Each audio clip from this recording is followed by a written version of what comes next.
এবার উত্তর ত্রিপুরা জেলায় চুরি ছিনতাই ও ডাকাতি কাণ্ডে রাজ্যের মধ্যে প্রথম স্থান অর্জন করেছে।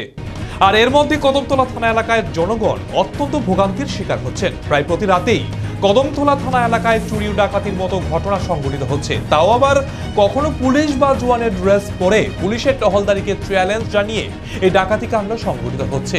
সম্প্রতি রাজ্যের উত্তর জেলার কদমতলা থানাধীন ইছাইলালছড়া গ্রামে ঘটে যাওয়া চাঞ্চল্যকর ডাকাতি কাণ্ডে পুলিশের জালে ধরা পড়ল আরো দুধর্ষ ডাকাত।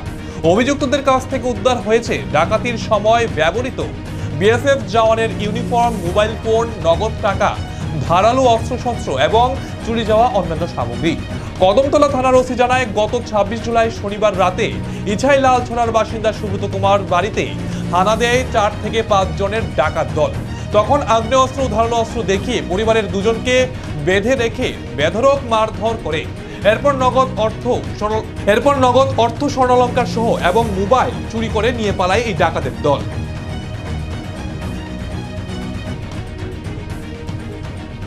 গত 26/7/2025 তারিখ রাত্রেবেলায় 1টা থেকে 3টার মধ্যে আমাদের ইছাইলালছড়ায় একটা বাড়িতে একটা রবারি হয়েছিল।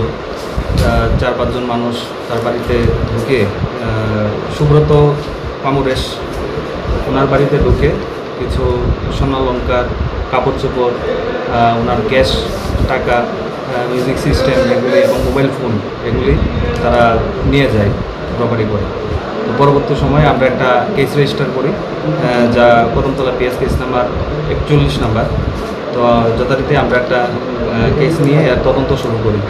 তদন্ত চলাকালীন আমরা সাসপেক্টেড কিছু মানুষ দুজনকে আমরা অ্যারেস্ট করি, যাদের নাম হচ্ছে জামির উদ্দিন সাউথ কদমতলার এবং কাপ্পু শুক্ল দাস সাউথ খরুয়া।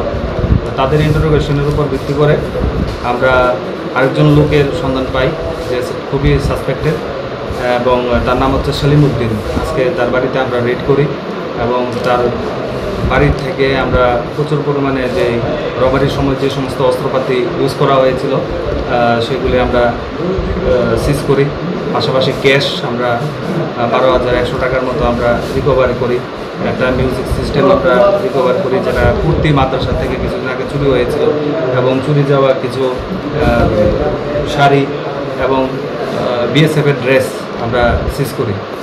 তো দীর্ঘদিন মানুষের কমপ্লেন ছিল বিভিন্ন জায়গায় যে আমাদের এরিয়ার মধ্যে যে বিএসএফের ড্রেস করে রাত্রিবেলায় ডাকাতের উদ্দেশ্যে 4-5 জন লোক তাদেরকে ভয়ভীতি দেখায় এবং ডাকাতি করে।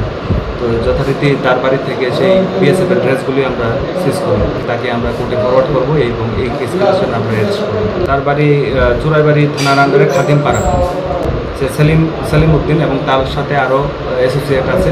পরবর্তী সময়ে আমরা তাকে রিমান্ডে আনবো এবং রিমান্ডে ইন্টারোগেশনের পর আরও তার অ্যাসোসিয়েটসের নাম আমরা বের করতে পারবো। আপনার কি মনে হয় স্যার, এই কাণ্ডের সাথে কি কোনো বহিরাজ্যের কোনো চক্র জড়িত রয়েছে? থাকতেও পারে, সন্দেহ নেই, কিন্তু আমরা সব কিছু বিষয়ে আমরা খতিয়ে দিচ্ছি।